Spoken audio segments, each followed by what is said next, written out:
Hello प्यारे बच्चों, स्वागत है आप सभी का हमारे चैनल पर। आप सभी को राधे राधे, जय श्री कृष्णा। तो चलिए बेटा, फटाफट से सब बच्चे अपनी अपनी अंकुर अभ्यास पुस्तिका निकाल लीजिए। कक्षा 3 पर्यावरण की यह आपकी क्लास नंबर 23 है, जिसमें हम अपना सप्ताह 12 कर रहे हैं। सप्ताह 12 का हम दिवस 1, 2, 3 कर चुके हैं। अब दिवस चलेगा 4, 5, 6।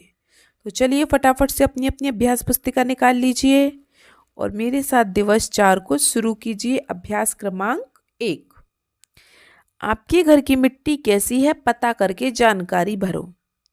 रंग कैसा है आपके घर की मिट्टी का? जैसे मैं जहाँ रहती हूँ वहाँ मेरे घर की रंग की जो मिट्टी है वो काली है, तो मैंने काली लिखी है। ठीक है। उसकी प्रकृति कैसी है? वो रेतीली है, चिकनी है कि भुरभुरी है? तो बेटा वो मिट्टी चिकनी है। उसकी बनावट कैसी है? खुरदुरी है, कठोर है कि दानेदार है? तो बेटा वो मिट्टी कठोर है काफ़ी। और उसकी गंध कैसी है? उसकी गंध है खुशबूदार। ठीक है।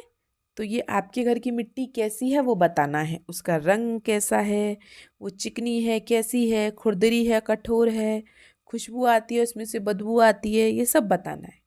ठीक है। चलिए, अब अभ्यास क्रमांक 2 में फिर से वही पूछा है, जिस मिट्टी में आप खड़े हो वहाँ की मिट्टी कैसी है? तो बेटा जहाँ मैं खड़ी हूँ वहाँ की मिट्टी का रंग है लाल भूरा। वो मिट्टी चिकनी है। उस मिट्टी में कौन कौन से कीड़ों को देखा है? केंचुआ और चींटियों को। ठीक है। और यह मिट्टी घर की मिट्टी से कैसे अलग है बेटा? सब मिट्टी अलग अलग होती हैं, तो यह मिट्टी घर की मिट्टी से अधिक उपजाऊ और चिकनी है। ठीक है। ये दोनों प्रश्न बहुत सरल हैं। हमें मिट्टी के बारे में बताना है जहां पर हम रहते हैं। ठीक है।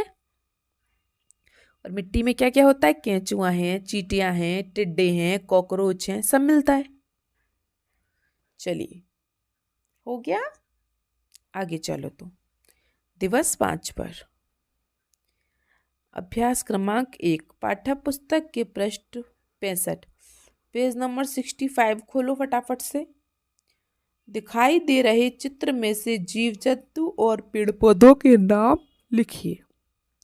तो बेटा जो पेज नंबर 65 है, 65, उसमें कुछ जीव जंतु हैं और कुछ पेड़ पौधे हैं, उनके नाम लिखने हैं।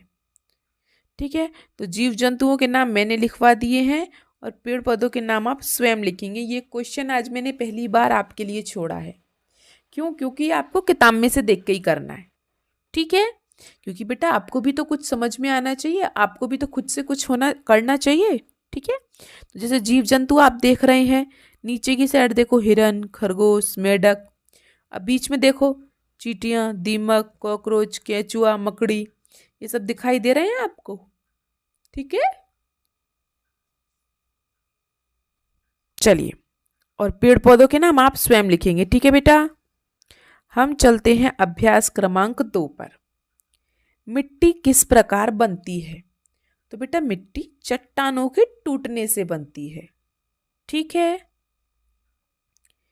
जो बड़ी बड़ी चट्टानें होती हैं, जब वो टूटती हैं, टूटकर वो ढेर हो जाती हैं, तो उनसे मिट्टी बनती है। ठीक है।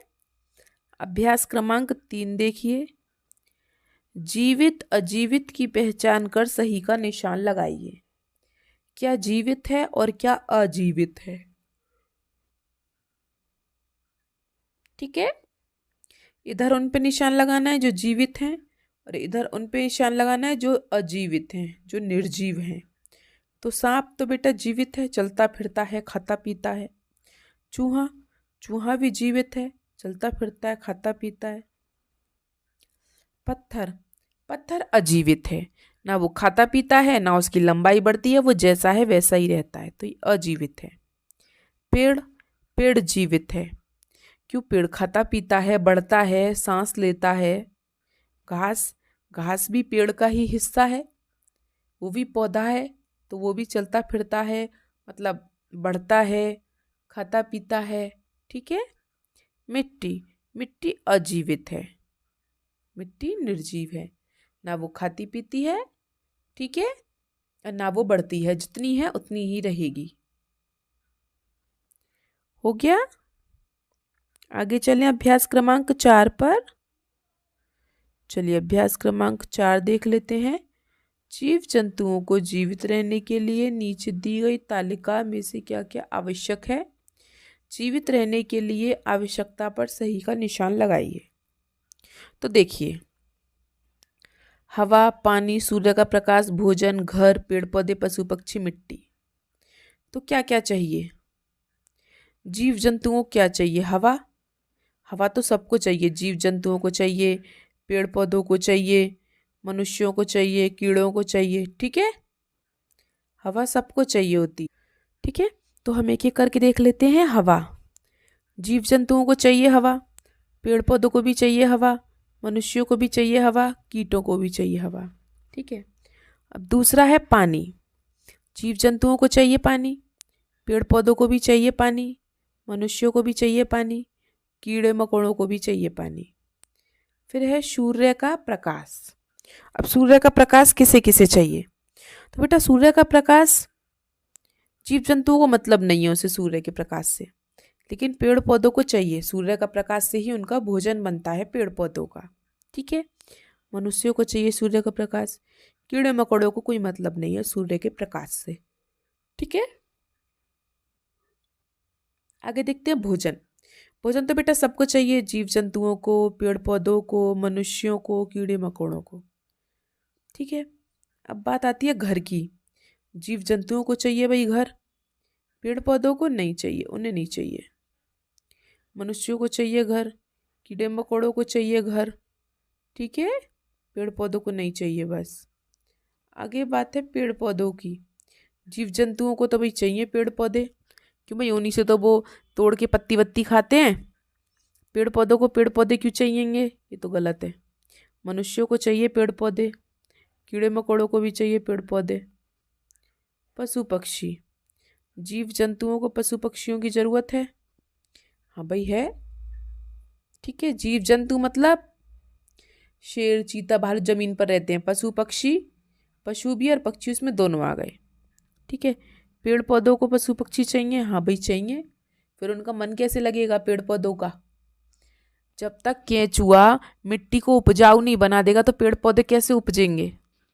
ठीक है, तो पेड़ पौधों को अगर जीव जंतु की जरूरत है तो जीव जंतुओं को भी पेड़ पौधों की जरूरत है। ठीक है, मनुष्यों को तो खैर चाहिए ही पशु पक्षी, कीड़े मकोड़ों को भी चाहिए पशु पक्षी। आगे है मिट्टी। मिट्टी सबको ही चाहिए। ठीक है, चलिए आगे चलें। इतना हो गया सबका। किसी को इसमें कोई भी परेशानी हो तो आप कमेंट बॉक्स में मुझसे पूछ सकते हैं। ठीक है, चलिए अब आ गया हमारा लास्ट सप्ताह 6, अभ्यास क्रमांक 1। नीचे दिए गए चित्र में बिंदुओं का मिलान कर रंग भरिए। तो बेटा इन बिंदुओं को मिलाना है, आपको रंग भरना है। ठीक है, ये कार्य आप स्वयं करेंगे। चलिए अभ्यास क्रमांक 2, दिए गए शब्दों से रिक्त स्थान भरिए। पक्षियों में पंख उड़ने के काम आते हैं। पेड़ पर पशु पक्षी आवास बनाते हैं। मिट्टी के अंदर पशु पक्षी बिल बनाते हैं। कुछ पक्षी तने के कोटर में रहते हैं। ठीक है, हो गया। चलिए अब हम इनको मिला लेते हैं जोड़ियों को। हाथी क्या खाता है बेटा? पत्ती। मेढक क्या खाता है? कीड़े। तितली क्या खाती है? फूल। गिलहरी क्या खाती है? फल। ठीक है, हो गया। आगे चलिए आगे चलते हैं अभ्यास क्रमांक 5 पर।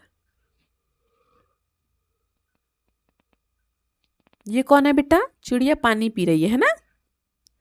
तो चलिए, चित्र में क्या दिखाई दे रहा है? चिड़िया पानी पी रही है। हमें पक्षियों के लिए दाना पानी क्यों रखना चाहिए बेटा? क्योंकि पक्षियों को भी भोजन और पानी की आवश्यकता होती है।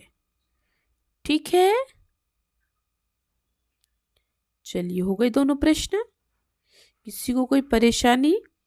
बेटा तक जाने से पहले एक बार वीडियो को हाइप ज़रूर कर दिया करो और लाइक कमेंट ज़रूर कर दिया करो, ठीक है। चलिए, आपको कोई परेशानी हो तो कमेंट बॉक्स में पूछ सकते हैं। मिलते हैं हम आपसे अगली क्लास में, तब तक के लिए आपका दिन शुभ हो। Have a nice day and thank you.